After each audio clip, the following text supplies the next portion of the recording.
We're pleased to be joined by William Rhoden, who is a writer for The Undefeated and was the fall commencement speaker for the Walter Cronkite School of Journalism and Mass Communication. Bill is a longtime sports journalist and someone who I've been a fan of, and so it's really a pleasure to have an opportunity to speak with you a little bit today, Bill, about your career and the example that you've set for other journalists who are coming along in the industry, and just your influence. As I said, I've watched you a lot on the Sports Reporters. I read your work in the New York Times, and now you're with the Undefeated. What does that mean to you in terms of a responsibility that you feel in terms of providing opportunities for other up-and-coming journalists and getting them into the industry and how they can really make a career of it? Yeah, well, first a couple of things, a couple of housekeeping notes. First of all, thanks so much for having me. Thanks so much for inviting me to be the commencement speaker, sharing the stage with you for your first commencement as the dean of the school. I think that's pretty important. Maybe we should probably start there because, having somebody like you being the dean of a major school of journalism is so important. Person of color, African-American male, and I think sometimes we don't understand the impact that has on people. I remember in all my years covering sports, at the Times, I spent like 34 years there, and I remember particularly a guy like John Thompson, the late John Thompson, who was the coach at Georgetown, but he actually would make a point when I'd show up sometimes, and John's relationship with the media was kind of like, but he would introduce me to his players because it's important that they see somebody like you, a journalist who writes for a place like the New York Times. So I think what we do as role models, you just never know the importance that has, the impact that has on people to say, oh man, I could do that. In terms of my role, I mean, I'm at the point now, Jackie Robinson said something, I'm screwing up this quote, I should know it, but a life is no more important than the impact it has on other people or young people. And that's the phase I am in my life now, in my career. It's really all about the next generation. It's really all about handing the torch. Actually, not passing the torch, but making the younger generation take the torch. As I think is very important, not just handing the torch, but take it. How badly do you want this? And it's so funny. I was the night before today. We're speaking today. I don't know if we should have times or anything, but on Monday, I was in Winston-Salem, North Carolina. There was a Sports Media Hall of Fame, and I was being inducted into that. And there were a lot of guys like Jim Nance and Bob Ryan and Will Bond, people who had been in the business for like 30, 40, 45, 50 years. And I thought it was so interesting that then the next day I'd be here at Arizona State giving a commencement address to 23, 24-year-olds who are just beginning. And I said, man, what symmetry? And I was thinking, so the message is, when you're 23, 24, you don't think about that, or you should not be thinking about that. But the question is, what can you say to give kids or students hope that they want to stay in this business for 20, 30, 40 years? So kind of to answer your question along Sakur's way of answering your question, I take the idea of role modeling, or not so much role modeling, but passing the torch and creating a new generation very seriously. And as we've discussed, these kids, man, they know so much stuff already. I'm sure when I was talking, they were Googling or Instagramming or what's the other, TikToking. There's so much stuff that they've got that we didn't have, but I think that there's some timeless qualities. It doesn't matter what generation you're in. There are certain key fundamentals for making sure you've got a 20, 30, 40, 45-year career in here. And I think that's your job to oversee that. It's my role, I'm not sure if I answered the question correctly, but that's my answer. Well, I think that was a very good answer. And if I were to think about my younger self and 30 years ago when I was coming out of undergraduate, school, and I started off as a sports journalist at the Richmond Times-Dispatch. On the sports desk, I worked as an intern there.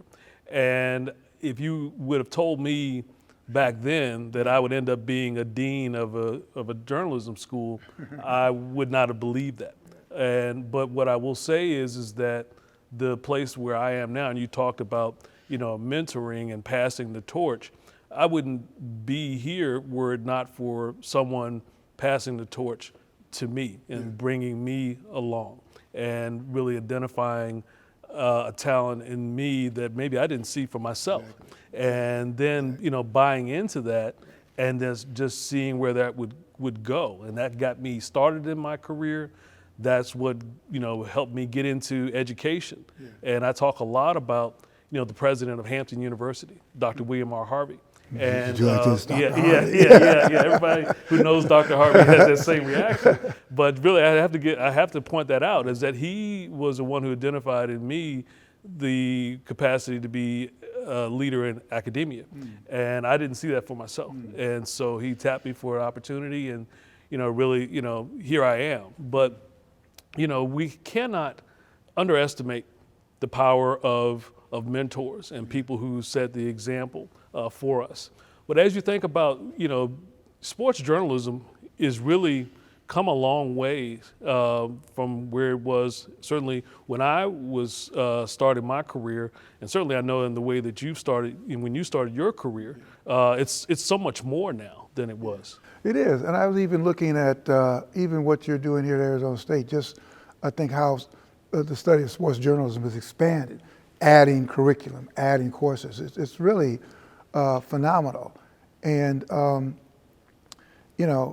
like today the catchphrase is, we call it the, the intersection, the intersection of sports and culture. Then there was no intersection of sports and culture. There was like it was a collision, And I kept thinking about this because I hate cliches, I hate phrases, and that has become sort of a thing. The intersection of sports and culture, but to me, it was just being a black man in America. That's what it was, a black man in America. I came of age in the 60s, 1968, I was a freshman at Morgan, and it was like combustible. And for me, the crowning moment, and I guess what I'm getting to is that there was never a thing that, I'm going to study how sports and race come together. It was always indistinguishable. If you were a black man or an African American in this country, you had to make a decision. You had to make a choice. There was stuff going on in the streets. There were riots. And I remember watching the 1968 Olympics, and I was always a fan of the sprinting. And I remember being at Morgan in October of '68, watching the 200 meters, and Tommy Smith and John Carlos. I remember watching a race, and after it was over, watching them go to the stands, and as the national anthem, as the flags went up, they put their fist up, black glove fist, and I just remember being in the room and everybody saying, damn, because, getting into this whole intersection of sports and culture, that just did not happen. If you were an athlete, there was sort of the Jesse Owens model, the Joe Louis model, where you just performed and really didn't say anything. And the fact that these guys reflected the times, the tumult, and I think that what that did for me, and I think for a lot of young, black people who are athletes, said, damn, we do have a voice. We have this podium. We have this stage, and we are not divorced from our communities. And that's one of the things I think, I went to an HBCU, I went to Morgan State. And at that time, HBCUs, because of what the South was, the South, Alabama, Georgia said, no black people play in our program, none. So you had all these great sports programs at places like, Morgan, Grambling, Virginia State, great. And what I've lived through is seeing that transformation. And to me, that's probably been one of the most spectacular transformations, probably in the past 50-something years, how all this black gold has left black institutions and enriched white institutions. But I think where we are now is that the gold has left, but the power has not. In other words, that power has not changed. In other words, even at places like Alabama, where they, remember in 1963, George Wallace stood in the schoolhouse door and said, segregation now, segregation forever. He did not envision, George Wallace probably rolling over his grave if he would look at the Alabama football team and basketball team, seeing that like it was like 97% black, and they needed it, and they depend on it, not just there, they needed it. And he never envisioned that kind of world. But what we have not seen is the power go with it. You know, in other words, we'll use you to run up and down the field. You're not going to be head coaches. You're not going to be athletic directors, that kind of stuff. So, and I think that's where the sports coverage has kind of gone to, and to covering to the extent that sports reflects a lot of these racial, sexual, gender norms. We cover that too, you know, and how do we tell those stories? So I think, again, yet another long-winded answer to your question. I think that the big change has been the evolution of sports being this toy department, sports just being purely entertainment, purely escapism, to now, you know, going to the stadium and seeing Colin Kaepernick kneeling, and people saying, "Oh my God, I didn't come here for this." I said, you know what? But you got to take it all. If you're dealing with a league that's predominantly African American, you also have to. You just can't have it one way. You just can't have the cake. You know, you take the whole thing. You know, you saw the WNBA. They virtually turned the election, you know, this senatorial race, because they used their podium to take on one of their owners, who was a big-time Republican Trump supporter, and they didn't like her politics. They didn't like what she said. They said, you know what? We're going to help get you out of office, even though you're our owner, and we are going to also do that. We're going to use our visibility to tell a lot of our young fan base to vote, register to vote. That's something you wouldn't even think about. Right. You know. Yeah. So great points. You touched on college athletics, and what are your thoughts about the whole thing with the name, image, and likeness now, and that appears to be giving more power to the athletes in terms of control over their name and their image, and how they may be able to generate, revenue for themselves. And what do you see how that might change the future of college athletics? Great question. I mean, short term, it's probably one of the most dramatic changes. I think the fact that the Supreme Court, because for the longest time, man, I mean, we were talking the other night about how you grew up watching, like, Virginia State and that stuff. But athletes had no power. No power. You were just happy to be on scholarship, where the adults were the ones making the money. And I think for the longest time, this was intercollegiate athletics was a big sham.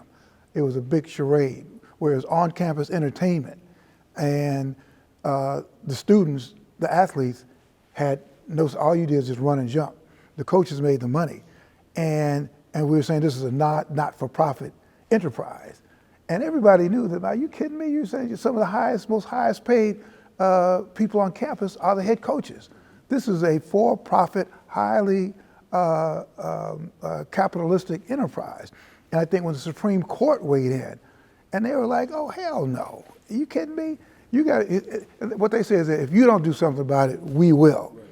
And so, I think name, image, and likeness. You're right. I think on the surface, it's going to level the playing field. We've seen instances now where, particularly, and by the way, the rich are still going to get richer, But you've seen athletes, hook up deals with dealerships and all that. I still think that there's just going to be more corruption. You know what I'm saying? I mean, it's just going to be more corruption. You're going to have, kids signing these humongous, the star player, star recruit, being recruited on the basis of And also we could add in, I think, you're going to get this good deal with this car dealership, for like $50,000, what? So, but I do think that it does somewhat level the playing field. It's so funny, I was watching, we watched the commercial with Deion Sanders, with Affleck commercials, Right. with Saban, yeah. And, that's great. It's great for Deion, of course, but it's also great for Jackson State and all that. So I think that's one element of how the playing field is not totally level, but rather than being like this, it's kind of like that. So I think it's generally a good thing. Yeah, well, I think it also will provide a lot of new issues to cover as it relates to sports and more things to keep our eyes on. So last night you gave a very insightful, very moving speech to our graduates, and you made a lot of important points. Just to kind of play off of that, what are some things that you would pass on to up and coming journalists now as they think about coming into the industry? Yeah, it's a great question. I think about that a lot. And a lot of times I think about it and said, what would I tell them? I say, because for all the things, we've got now these schools of journalism that are like focused on sports. And so what would you tell somebody? And that kind of gets back to these timeless principles. And I guess the one thing is that, all this stuff is about persistence and resilience. It's basically, our end is attrition. It's kind of like the tortoise and the hare. Just hang in there. Like you said, you were on the desk at a newspaper in Virginia, and you had no idea. You had no idea that you were going to end up being the dean of School of Journalism at the University of Arizona State. But between then and now, you did a lot of different things. You hung in there. You didn't quit. You didn't quit. You just kept grinding and grinding. And one thing led to another opportunity. This opportunity led to another opportunity. And that's the adventure of all this. And particularly now when there's so much stuff out there. The palette is, because I was talking to Brett, watching all these graduates and knowing that this is being duplicated across the stage. And I said, man, is our industry large enough to accommodate all of these fresh, young bodies coming in there? But then I think that the answer is it probably is. It probably is, because you're right. When I got my first job in 1973 at the Afro, the industry was fairly predictable and tight, right? It was newspapers, radio, that was it. Now, I think it's the sky is the limit. And I think there's more emphasis on being an entrepreneur. How do you, out of all this stuff here that you can do is free. You can do this, you can sit at that table, you do this, and it's up to you to figure out how do you make a living doing this. So I guess my thing my advice would be just hang in there, explore all the opportunities, try to keep disappointment, don't be overcome by disappointment, but also tap into, people like you, people like me, people who are out there. And, one of these, people say things like, in basketball, you hear that a lot. They say, you have a youth program, right? And you say out of 5 million kids playing youth basketball, only 2% will ever reach the NBA or the NFL, something like that. And somebody told me in Harlan High School in Chicago when I was a senior, they said, you know what? Out of all these people who are interested in journalism, only like 0.% are going to end up at the New York Times. But I said, well, turn that around. I said, well, hell, somebody's got to be at the New York Times. Somebody's got the NBA. And why can't that be me? And I think the thing is to make that be you is to tap into people, like you, people who have done it, to listen, to figure out how can you be that one in a million. So that's very unclear advice, but it's basically hang in there, just understand that this is an industry of attrition. Great.